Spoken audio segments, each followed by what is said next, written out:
Hello, ladies and gentlemen. LEC playoffs is finally upon us. We have best of five Fearless making a great return with a top four that is honestly super exciting. We're going to be breaking down the matchups today. Let's talk about it. KC versus MKoi. Let's talk about KC first. Of course, the winter split champion. In terms of KC, I think the most impressive thing about KC so far is the fact that they managed to clearly, just cement themselves as first place in the league while trying their best to address their core issues. What were some of their issues from last split? When they were pushed far enough in draft, you could see that they sometimes ran out of champions. Their playstyle was very recipe based, meaning, carry top, carry mid, and then supportive champions in jungle and support, which is, of course, in the right metas, in the context of the meta, can be really good, like Sejuani, Vi, and so forth, and Rakan, Rel, Alistar, and so forth. But sometimes you want to be a little bit more dynamic and maybe counter with the range support. Maybe you want to slam a zillion into enemy Rakan, and then maybe you're forced to play a different range of champions, maybe a little Galio mid, and maybe a tank top.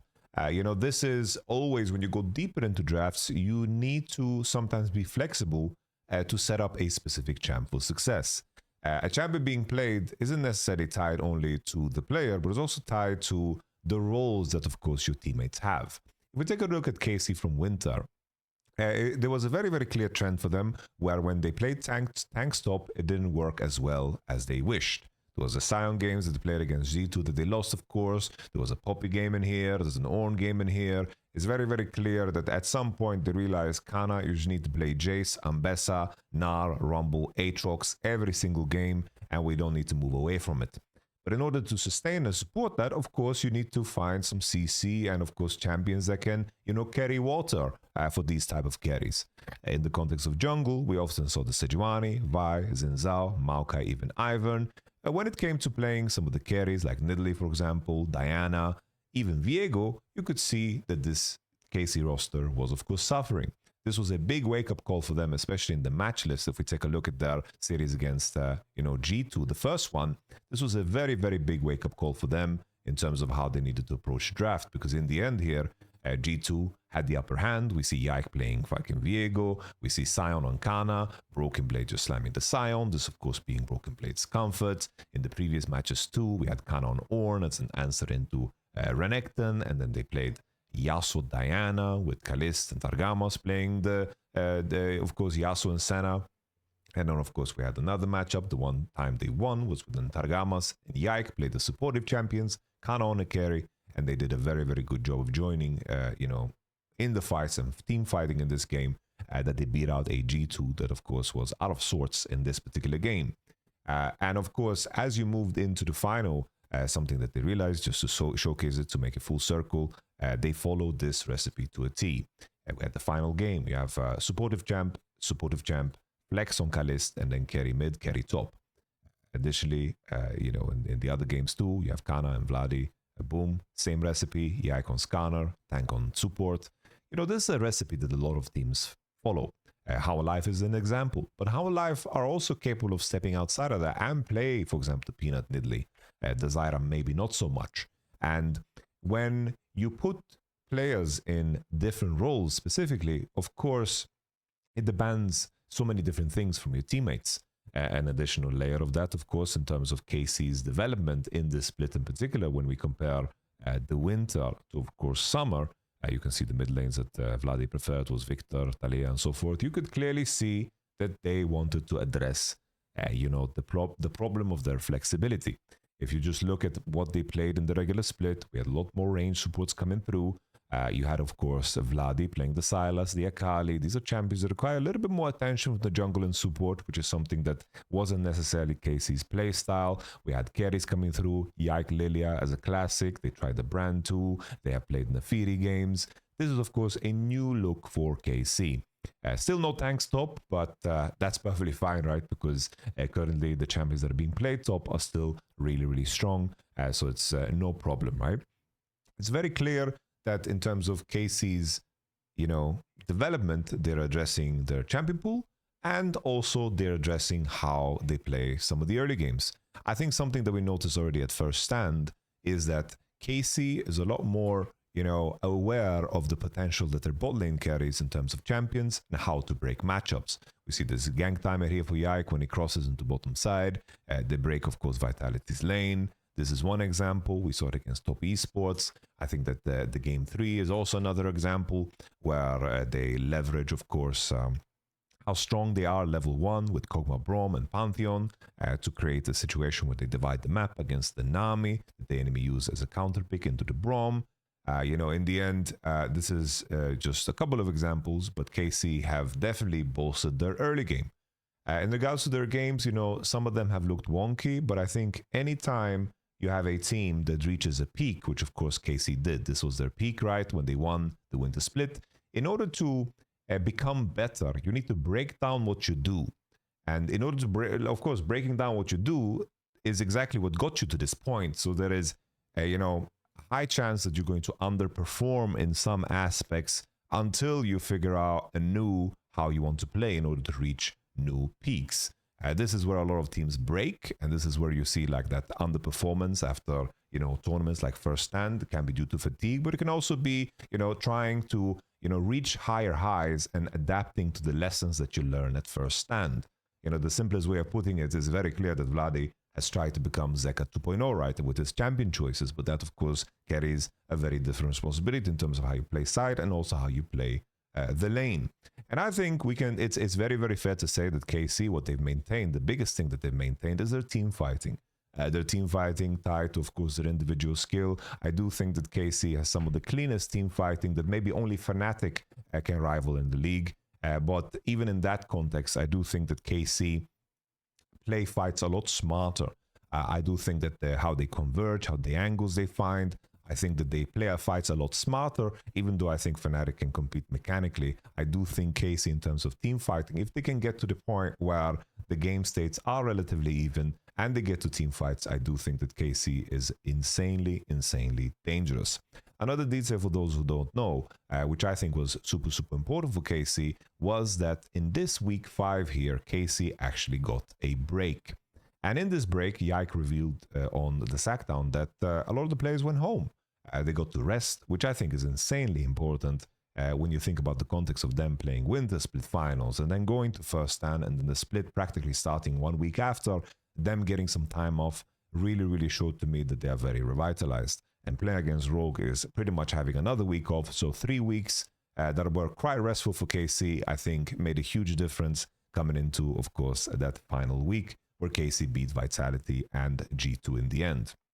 I think there are still some coordination issues. I think sometimes they spread themselves too thin. They tend to be very greedy in their approach. I think Kalist, Vladi as players often push their limits insanely hard in terms of which waves they can take and how much they can pressure the enemy, which of course is a massive benefit. And I think it also connects to how well they team fight, but sometimes they take fights with bad numbers and they try to press the enemy out when it's not necessary. Last split, I think in winter, something that KC, I gave them a lot of props for, was that I thought that KC, even though they have a couple of youngsters on this team, KC was the most disciplined team in the league by far. I wouldn't give them that same mark. G2 currently to me is the most disciplined team, but their discipline is still at such a low level that I wouldn't be proud of that level of discipline. You need to be able to be a little bit dynamic and a little bit loose in order to find opportunities that sometimes miss. And I think G2 is on the side of negative discipline, where they are too afraid to pull the trigger or too afraid to look for opportunities and to stir things up. While KC last split, when they were the most disciplined, I think was the very, very positive kind of discipline where they hovered for each other. They were in tune with the same idea and they always, played together. There is an element of KC messiness that, has carried over throughout the split. And that's why a lot of this series actually went to 3 games against opponents that are on paper weaker, whether it's Vitality, G2, and, trying to remember other examples, but you get my point. Okay? In their matchup against Koi, we can also talk about Koi a little bit. I do think that Koi as a team is fulfilling the promise that I expected from last split a lot more. Georgia Pune is fine, looking a lot more comfortable. I think that Georgia Pune has had quite solid games. I like the range we see from Mirwin. I think his Mbessa gameplay has been really, really good. I like that he's the one to lock the Rumble rather than trying to counterpick the Rumble always, which I think is a positive. I think that, Mirwin as a player is dynamic enough for me to, be intrigued by it. There's certain cases where he, tries things out of pocket, like the Annie, which, didn't work out too well. But in the end, they tried, to make Midwin kind of the ears up their sleeve, because I do think it's necessary. My main point of criticism for Koi is that I think they are lagging behind a little bit in terms of macro concepts, in terms of how they are farming side. I do think that they click very well, good together, and they show up to objectives on time, which can be a strength, and this is definitely a way to, catch slacking teams off guard. This means that they can take games of a sloppy KC, they can take games of a sloppy Fnatic, because, of course, the state of the league currently offers those opportunities. But in terms of how, the biggest things that are the difference maker for me, if I compare this Koi to Winter, is the fact that they actually close out against worse teams with leads. Last split, it was quite a struggle where they lost games against the likes of Team Heretics because Georgia Pune got caught, and I got a lot of the same vibes that I got from the previous year, even to the point where I thought that Frescawi was just such a net neutral in the way he played. He was so unimpressive that at least he didn't throw the game, which is where Georgia Pune was. But this split, I think Georgia Pune has been one of the best performing mid laners in the league in terms of finding his role and being a certain player on this team. So I think the Georgia Pune idea is finally taking form. Koi, sadly, play against KC in the first round, which I think is probably the worst matchup for Koi. I think that KC have it in them to stabilize games later on, and I think that they have the capacity to make Koi struggle to finish games, which will give KC opportunities to kind of come back. But I do think that Movistar, if they played against Fnatic or against G2 in particular, I do think that Movistar would, like Koi, would have a lot more to offer. I think that, the main thing that you should challenge when you play against this team is the support pool, because it's very obvious that Alvaro sticks to a few. I do think he has a good Nico, which is pretty good. I think that the main thing that you need to address, of course, is attacking the jungle pool or attacking the support pool, because I think everything else is relatively uninteresting. I think the jungle pool, what mad need from support and jungle is very specific. So I think targeting the likes of Xin Zhao, Vi, Sejuani for the Yone combos, and I think these are the champions that I place Elioya on to perform the best on, and the same thing on the front of support when it comes to the Rakan and Rel and Nico.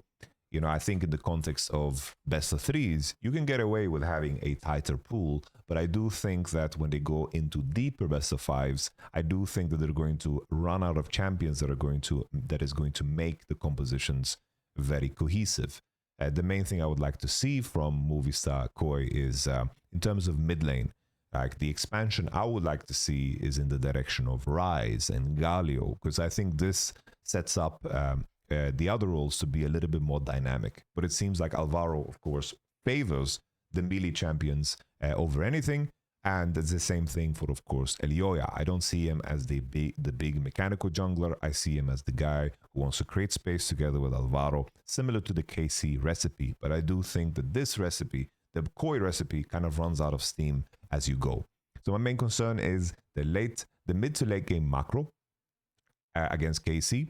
And in terms of how far can you stretch the Elioya Alvaro pool? Because I do think when they play their champs, like let's say they play Xin Zhao Rakan in a game, I do think that they can be very, very impactful and very good.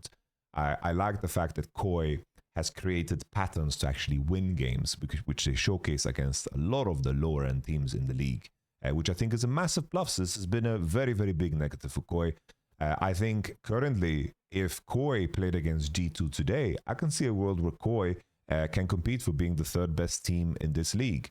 But I do think, I repeat again, Koi, their matchup against KC is probably the roughest one for them, because I do think there is a chance for Koi to upset the likes of Fnatic and also G2.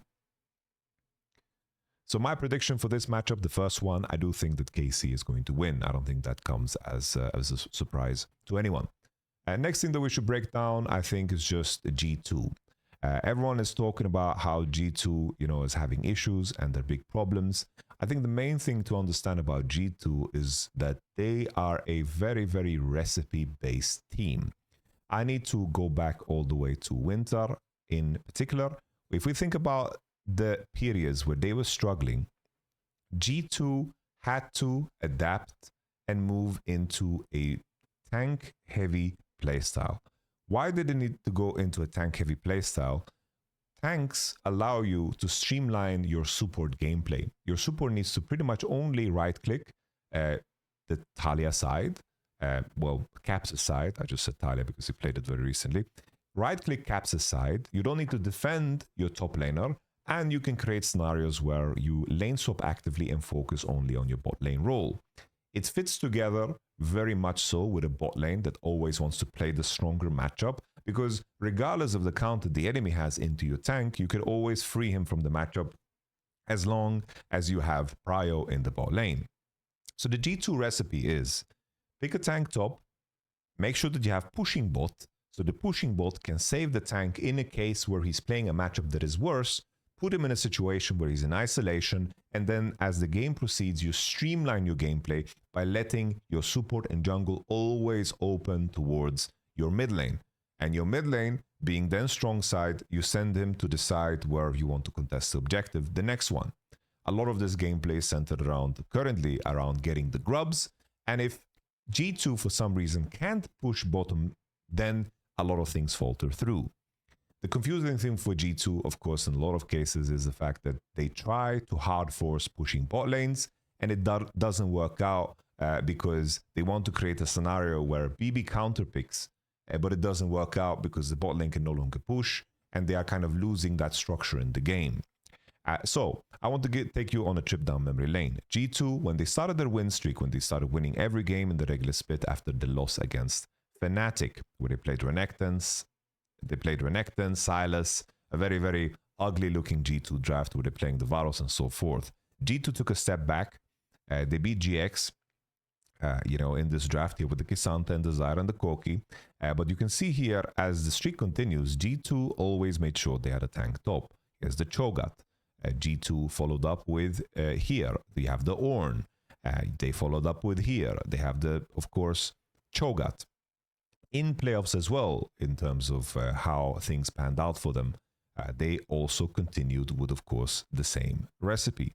G2, the first matchup they had against KC, we saw the Poppy into the K'Sante. We were talking about KC being a little bit delusional about playing tanks. We had the Galio angle that they played. This is the one that they lost, of course.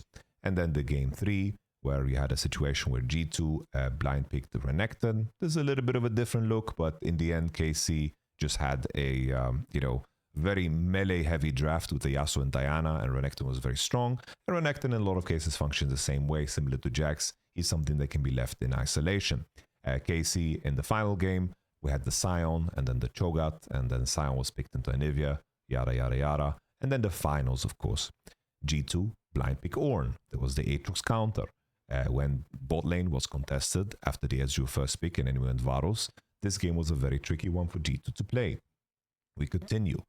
In this one, they landed on Rumble into the K'Sante, trying to slam the tank again. And their bot lane matchup is not something that they can easily transfer pressure from. Because a very, very big detail about this playoffs in particular was it was so impressive that Kalist could switch up what he played bot lane to, of course, make sure that they have pushing bot. It's also almost as if KC recognized if the enemy doesn't push bot and they can't free their K'Sante from these tough matchups, then the Yone and Rumble will take over the game. And then finally, KC, they played the Jhin. And here you could see the G2 on the ropes tried something crazy. They played the Caitlyn to try to get push in the lane. And then Urgot came as a counter into Gnar, because this is, of course, what BB has done his entire career.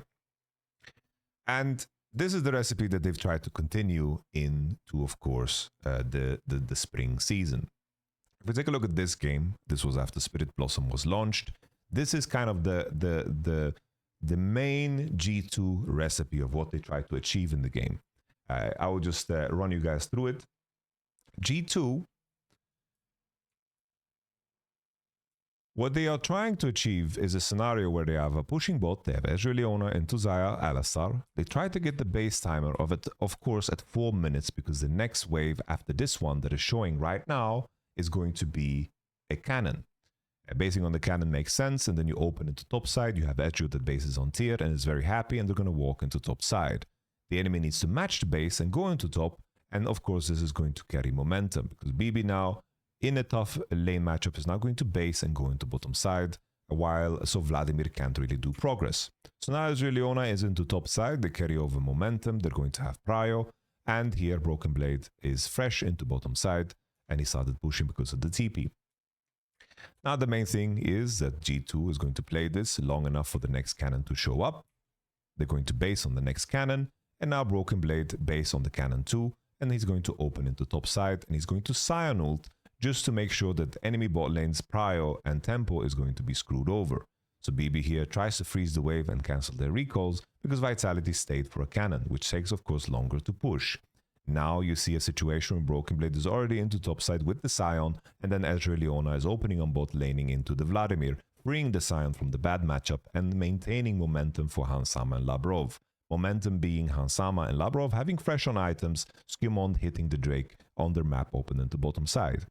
When G2 can play structured games, they play super well. But when things fall outside of that structure, things look rough. The next wave coming out here, the next wave coming is of course a cannon. You see the Talia, Vi, bases, and G2's bot lane is going to do exactly the same to make sure that everybody's in sync. A lot of players see this juicy cannon wave and think to themselves, ooh, I need to, hit this and take gold. But as you can see, bot lane syncs base, Scion synced base on top side, and they're opening top to of course play for the grubs. And this type of a gameplay pattern is very good for G2. I think when Skimond is allowed to do his camps, that isn't pressured to do anything dynamic, I do think that he plays good, fantastic games. When BB can be weak side and they can isolate him, they can play fantastic games, but it relies on having a very pushing bot lane. If they don't have a pushing bot lane that can create those base timers, this type of a strategy becomes a lot harder to execute because the counters into the tanks can be rougher. Scion, of course, is currently very OP on the patch, but picking tanks beyond Scion is where things get very tricky. Let's take a look at some of the G2 examples that look very ugly. If we take a look at the picking bans, I think the last series in particular is the ugliest one. So G2 here, in hopes, after G2 won this game 1 with the Varus and then the Kaiser trade, here coming into this game, you see that G2 just slammed the Caitlyn. Victor answered into Talia, and they slammed the Caitlyn because they think it's the strongest AD available, and they're going to look to, of course, to pressure. They pick Braum in a spot that is horrible, and Caitlyn Braum now is not a lane that necessarily carries a lot of momentum. The only thing Braum really gives you is a little bit of a stronger 1v level 1, but it doesn't really matter. But still, they shoehorn in the Caitlyn because they think it's the strongest AD available. And then you have the follow-up, where as a player, Skimond wants to play something that farms and is going to, scale with his own camps because he likes to play his own game. And then G2 tries so hard to follow with the recipe that they pick Shen on 5 into a Gwen. KC understand how G2 works, so they go for the blind pick Gwen, and the enemy team still ends up picking a tank into it. And then in the final game, you have G2 first picking Yone, and then they follow up with the jungler that clears super fast, the strongest AD available, and then in the end, they blind pick Warwick. So the main issue for G2 is Broken Blade as a player has always been this way. It has been his main point of criticism and also his main point of praise. If we take a look at some of the games of his past, you remember the Darius blind he did against, of course, Gen G, that ended up in a horrific fashion where they try to gank top on a slow pushing wave and they don't get anything out of it, and Yike loses time, and Yike has no base, and then he finally bases, and here comes Peanut and Doran and Chovy, to dive Broken Blade on the top wave because you used summoners before to try to punish Doran, We've seen both sides of it. There's also scenarios where they play, of course, the Yasuo into the Twisted Fate. Twisted Fate was another champion that BB refused to play, right? He never wanted to play it. The one time he did, he lost a game 5 against Fnatic, right? They lost a game 5 against Fnatic, if you guys remember that. He was always the one to pick Yasuo into Twisted Fate when everyone and their mother was playing Twisted Fate. This has just been BB's flavor as a player. In his entire career, Broken Blade, especially on this G2 roster, he has found unique counter picks, and then as a follow-up, he plays the tanks because he's very, very good at connecting with his team on mid and then transferring that pressure that he can generate.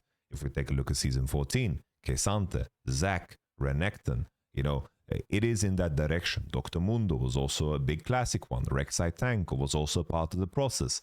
And then, of course, on top of that, it was the counter picks that he played in very specific scenarios. Of course, G2 was a very winning team, so there were games where he got away with playing the Yone as an example. But we shouldn't be surprised that this is BB's flavor when it came to playing the Twisted Fate. If you guys remember that game 5 where Razork was popping off completely on Nidalee, that was, of course, him playing Twisted Fate. And now, this type of a play style, this type of a characteristic doesn't work super, super well when the top laners that are in the game that are being played blind are super, super strong. Right now, we have the Jace, Ambessa, Gwen, Rumble. These are super, super strong. If we think about G2 and their patterns, they have banned Rumble pretty much every single game. Rumble is just a permaban for them. Another thing, right, is that if you have a bot lane that wants to play through themselves and want to be pushing all the time, you have less freedom to play some of these carries. In his career, there's been moments where he has played Gwen, there's been moments where he has played Rumble, but with Hansama in particular, Hansama is a player that wants to drive the game through him. Hansama always picks the strongest AD available, and then Labrov functions the same way. He wants to play through bot lane, he wants to be winning bot lane, and if they don't, this is where G2 really, really struggle. Because as weird as it sounds, G2 have Caps mid lane, but this is so far from being a Cap-centric team. And that is the biggest issue. G2 is not a Cap-centric team anymore, and you can see it in his champion choices. He tries to be self-sufficient, doesn't get attention from jungle and support because they want to play their own game. And currently you're in a situation where Broken Blade and Caps need to adjust to the newcomers on their team. Labrov looks very, very uncomfortable when he doesn't pressure bot or doesn't have push bot. Hansama has never been known to be able to recover games and play scaling champions and lose gracefully. That has never been his style. He's kind of like European Gumiushi in a sense with more Kaiser games, where he prefers to pick the strongest AD available. While Caps is the player that has always been super, super good when he gets that attention, because if he gets leads, he tends to carry games. But this Caps reminds me very, very much of the 2021 Caps, where he tries to overcompensate for the lack of attention and tries to fix wave states and lane states on his own. There's very many scenarios where Caps just kind of gets caught on the mid wave and dies to ganks, which of course is not something that we're used to. When we think about Caps, we think about, support and jungle playing around him and just giving him full attention so he can play very, very up and pressure at all times and then transfer that lead into side to then later on carry games. But this is not Caps' role here. Caps is kind of a side character on this G2, which is very, very clear that Caps is not comfortable in this kind of a scenario. Scumond as a player, I think he's really, really damn good when he is ahead. I think that when Scumond needs to help his teammates to carry games, I don't think that Scumond is good at playing dynamic games, and you can see that in his champion choices too. I think that he is insanely smart, insanely efficient. He is very, very good at pathing and finding the angles for himself to carry through him. When he's playing like Dr. Mundo, he's playing the Xin Zhaos, he's playing, for example, the Pantheon. We all know the highlight games that, of course, Scumond has played. But I do think that if Scumond doesn't have good traction in the game, if there is something that goes wrong in the game for a lane or even for him, I don't think that Scumond ever finds himself again. He tries to farm his way out of issues. And I think that's the main thing, the main problem for G2 is that in my mind, I think that they are really, really missing Mickey. I said it already last year, when they made this change, that Mickey is someone that really, really facilitates the way Caps and BB like to play, because Mickey fixes the wave states of their players while their jungler spends a lot of time farming, especially in that AP carry meta that we had last year. But now they are lacking a player that is willing to carry their momentum to other teammates, to help other teammates carry, because now it's very, very centered around making sure that they drive the game through themselves. Labrov in BDS as well, he wanted to pressure through bot. He was pretty much the carry on that team in the sense that he was the one who made all the plays, and when he had an advantage, he would snowball. But this worked with Ice, this worked with, of course, Crowny.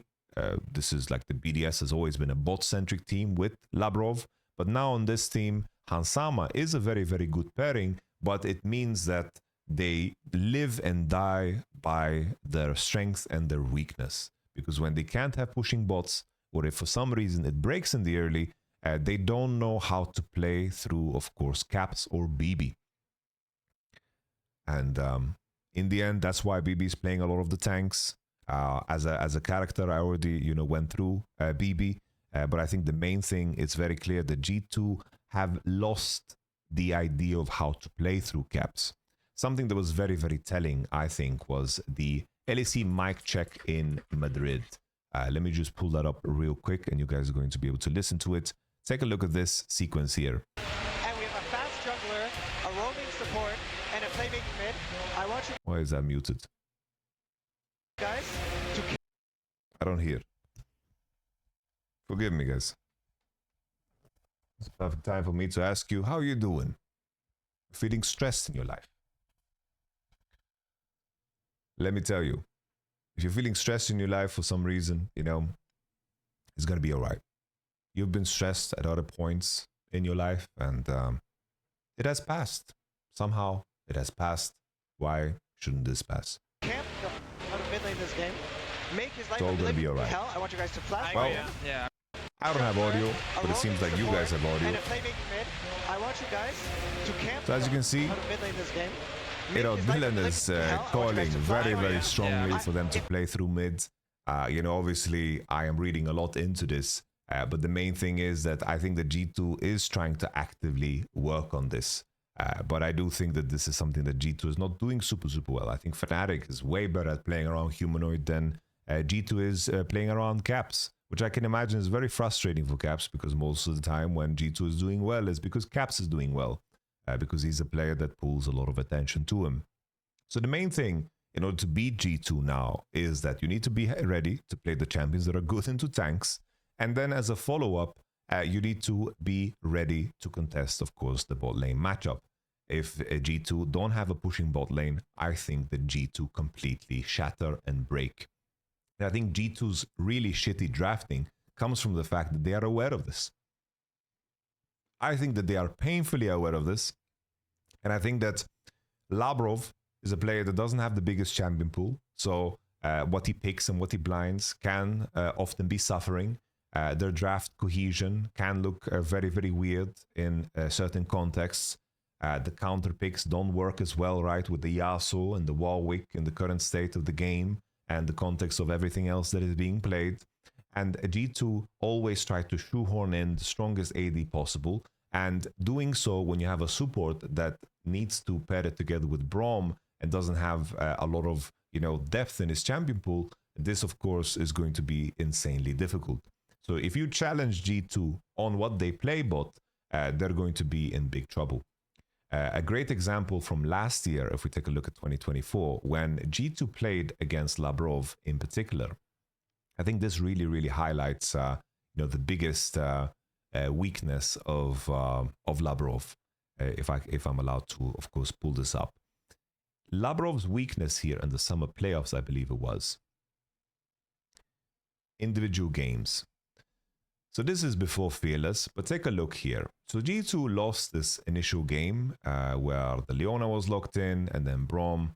And as a follow-up, G2 just said, we're just going to ban Braum, ban Rel, and we're going to pick Nautilus every game. We're going to pick Nautilus every game. We're going to pick... Well, they went red side here. They went Leona, because Nautilus is banned. It's just... Labrov is very, very pattern-based and predictable. And I think Mickey is very, very aware of this. So the main danger, in my mind, for G2 is that I don't think they'll be able to pick winning bot lanes against the likes of Fnatic. I don't think that they will have the champion depth to make their bot push. And I think when they don't, I think that Labrov is just lost on the map. And they can't save BB from matchups that are tougher. And currently, BB doesn't seem willing to play Gwen, doesn't seem willing to play Rumble, and so forth. And I think this is going to be a big point of suffering. If I just pull up 2025, if we just check out the last time Fnatic played against G2 and their drafts, the spring season. Oh, this video is turning out to be a long one. If you're still here, God bless your soul.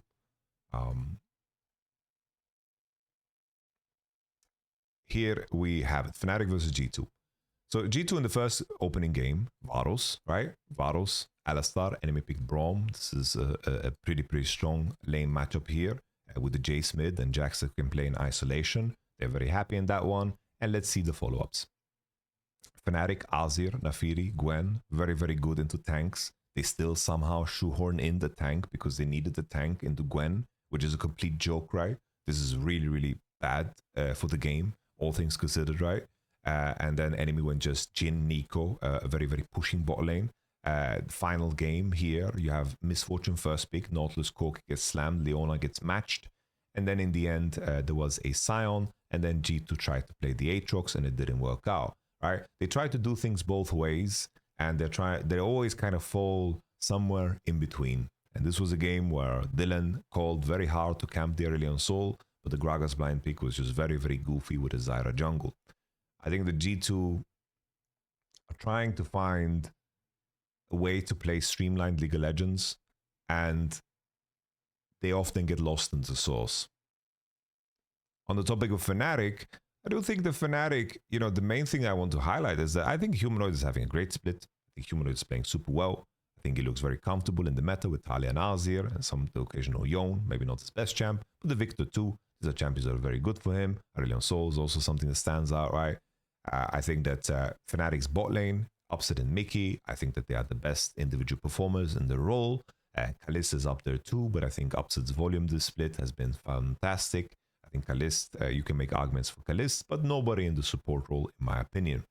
I think the strength of Oscarinin over Kana and, of course, BB. BB is a specialist in the tank department. Kana is a specialist in, of course, the carry department. Oscarinin is the one player that is capable of doing both quite decent.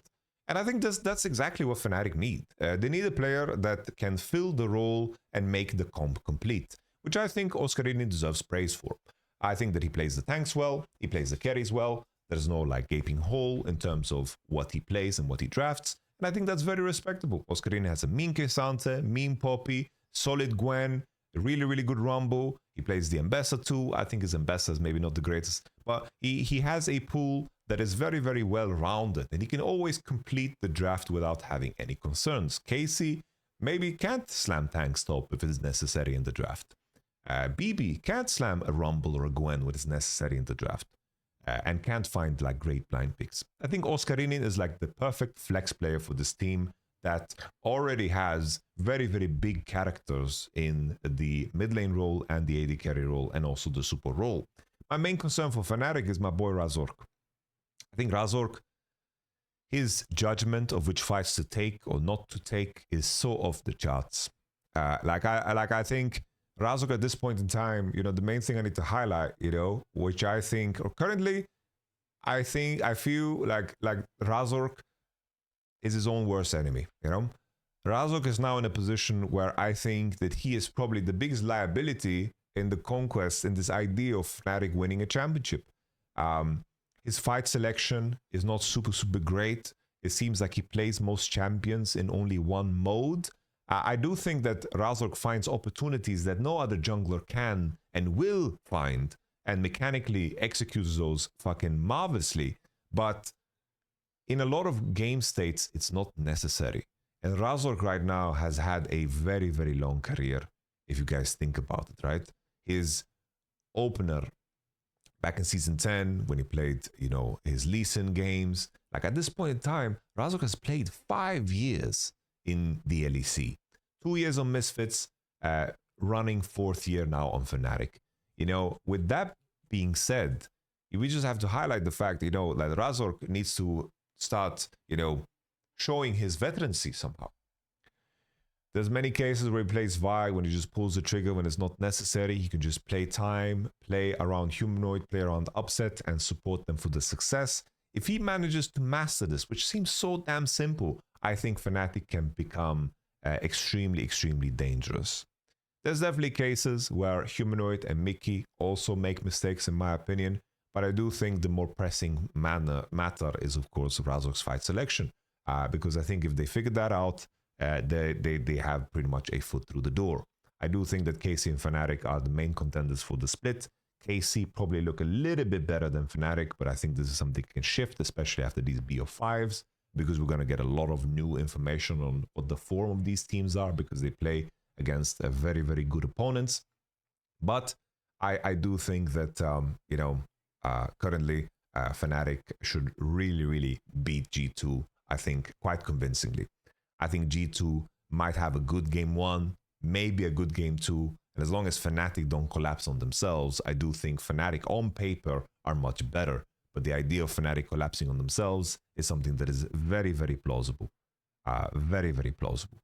And G2, if they go to the drawing board and figure out how to actually enable Caps and find windows with jungle and support to actually build vision for Caps and allow him to play more postured forward, and they manage to create ways to actually enable him on side, that can be a good thing. But the main thing that Labrov needs to learn is how to lose bot lane matchups gracefully and still find impact through mid to then leverage it into Hansama. Because currently G2 can only play through bot, and that makes them very, very predictable. Very, very predictable. Because if you secure your bot lane and you push against them somehow, and your support is more dynamic in his play, you're going to bleed on the entire map. And I think that Mickey will just run laps around Labrov. The last time they won in that, you know, best of 3 that they played in winter, you know, a big detail there was the Civilulu, the lane swap scenarios. I do think that if G2 can play structured games, they can be good. It's kind of weird how G2 has turned into the BDS of last year, this year. When the game gets chaotic and dynamic, they don't tend to be able to figure it out. If they can collect objectives and they can play through their camps and the game is streamlined and simple, and they could just press things, base, press, base, and then move into an objective, they are happy. But G2 seem very, very inflexible now, which is a crazy thing to imagine when BB and Caps is on this team. But this is currently not Caps' team. This is Hansama, Labrov's, and Skumon's team.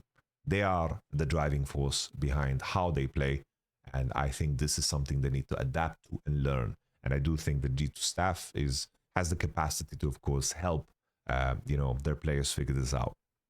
But Fnatic look good.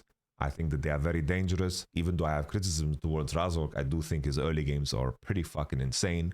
Fnatic are very good at creating very winning game states, but the consistency of the meaning of those game states is where they need to, of course, up the ante. Because there's definitely scenarios where people get caught when it's not necessary, whether it's on side or it's them choosing a fight that is just not necessary.